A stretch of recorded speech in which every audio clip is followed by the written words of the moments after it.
안녕하세요. 페알못 잠비입니다. 오늘은 영국의 자파 브랜드 아냐 힌드마치입니다. 의류보다는 가방이나 가방 참 같은 자파로 더 유명한 브랜드예요. 여러분, 에코백 많이들 드시죠? 가격도 싸서 쉽게 구매하게 되고 가벼워서 잘 들고 다니게 되는데 이 에코백이 2007년 이전에는 거의 없었다는 사실 믿어지시나요? 지금은 너무 우리 생활 속에 깊이 들어온 제품이라 마치 원래부터 있었던 것 같지만 사실은 그 역사가 10년 조금 넘은 것 뿐이랍니다. 이 에코백을 2007년 처음 시작하고 전 세계적인 에코백 열풍을 시작한 사람이 바로 오늘의 주인공 아냐 힌드마치입니다. 그녀는 사회운동을 하던 친구로부터 일회용 비닐봉지를 대체할 수 있는 세련된 천가방을 만들어줄 수 없냐는 요청을 받았습니다. 그리고 나는 비닐봉지가 아니에요. I'm not a plastic bag이라는 글씨가 쓰인 가방을 만들게 되는데 이걸 영국의 슈퍼마켓 체인점에서 5파운드, 당시 우리나라 돈으로 치면 10,000원 정도 하거든요. 그 가격으로 이걸 판매하게 됩니다. 근데 이게 영국에서 대난리가 났어요. 일단 키이라 나이틀리가 엄청 들고 다니고 이거를 산 사람만 8만 명이 넘었대요. 그러면서 전 세계적으로 장을 볼 때 비닐봉지가 아닌 다회용 바구니를 사용하는 습관이 생기고 이와 함께 에코백 또한 지금처럼 일반적인 아이템으로 자리 잡게 됩니다. 10년이 넘게 흘러 최근에 아냐 힌드마치는 나는 플라스틱 가방이에요. I am a plastic bag이라는 문구가 쓰인 가방을 만들어서 판매합니다. 이 가방은 버려진 플라스틱 물병을 다시 플라스틱 섬유로 재가공해서 만들어낸 가방인데요. 하나를 만드는데 32개의 플라스틱 병이 들어간다고 합니다. 예전에는 플라스틱 사용을 줄이자는 취지로 가방을 만들었다면 이번에는 재활용을 통한 자원순환을 추구하고 있습니다. 이렇게 단순히 가방을 만들어서 파는 것이 아니라 디자이너이자 사업가로서 사회에 어떤 책임감을 가지고 행동하는 모습을 보여주고 있습니다. 그런데 요즘 아냐 힌드마치에서 많이 출시하는 제품은 이렇게 눈알이나 스티커가 붙은 장난스러운 가방들입니다. 제가 아냐 힌드마치를 알게 된 계기도 이 눈알 붙은 PVC 가방 때문이었거든요. 이렇게 동그란 눈이 눈알을 또록또록 굴리면서 주위를 살피는 것 같은 가방을 여러 가지 컬러와 소재로 다양하게 출시하고 있는데요. 너무 귀엽죠?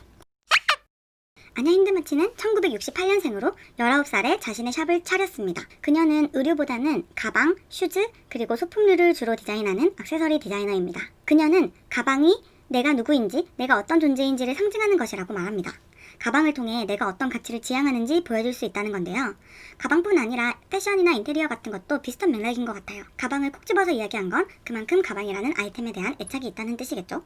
그리고 그녀는 런던 패션위크에서 쇼를 선보인 최초의 액세서리 디자이너라고 합니다.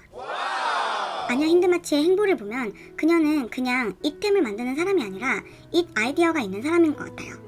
이분의 히스토리를 찾다 보니 이게 이상한 거였어 싶은 업적들이 꽤 있더라고요. 일단 2001년에는 가방에 사진을 프린트해주는 자선 사업을 했는데요. 이런 거 어디서 많이 보신 적 있으시죠? 이렇게 가죽 가방에 사진을 출력해서 만드는 이 아이디어의 출발이 아냐 힌드마치라고 하네요. 그리고 2007년에는 아까 말씀드린 것처럼 에코백이라는 것을 세상에 내놓았습니다. 그리고 이 사진인데요.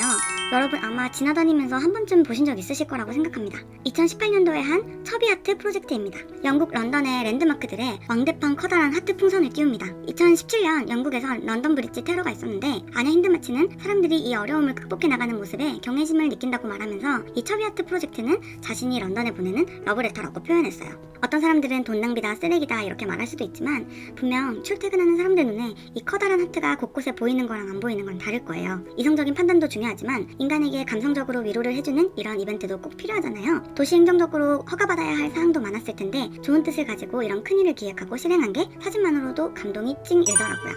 근데 사람들이 생각하는 건 다 똑같은가 봅니다. 저처럼 많은 사람들이 이 프로젝트에 감동을 받았는지 이 첩이아트 프로젝트는 브랜드의 유명세를 전 세계적으로 확대하게 된 계기가 되었다고 합니다.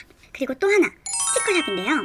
많은 분들이 수트케이스에 스티커를 붙이고 가방이나 지갑에 마카주도 하시면서 내 거의 특수성을 추구하시잖아요. 아냐 힌드마치는 그런 사람들을 위해 가방에 쉽게 붙일 수 있는 스티커들을 만들어서 판매합니다. 잘 들고 다녔는데 갑자기 뭔가 좀 질리거나 애매해진 거, 그런 거에 이런 거 딱 붙이면 바로 기분 전환 될 것 같아요. 그녀의 이런 대중적이면서도 기발한 아이디어는 패션쇼에도 적용됩니다. 그녀는 패션쇼장을 우주의 원형극장 컨셉으로 꾸미거나 하나의 커다란 교회주택이 알고 보니 디스코장이었다는 식의 연출을 선보인 적이 있는데요. 자신이 전하고자 하는 메시지가 분명하고 이걸 효과적으로 전달하기 위해서 드라마틱하고 재미있는 연출을 하는데 매우 뛰어난 것 같아요.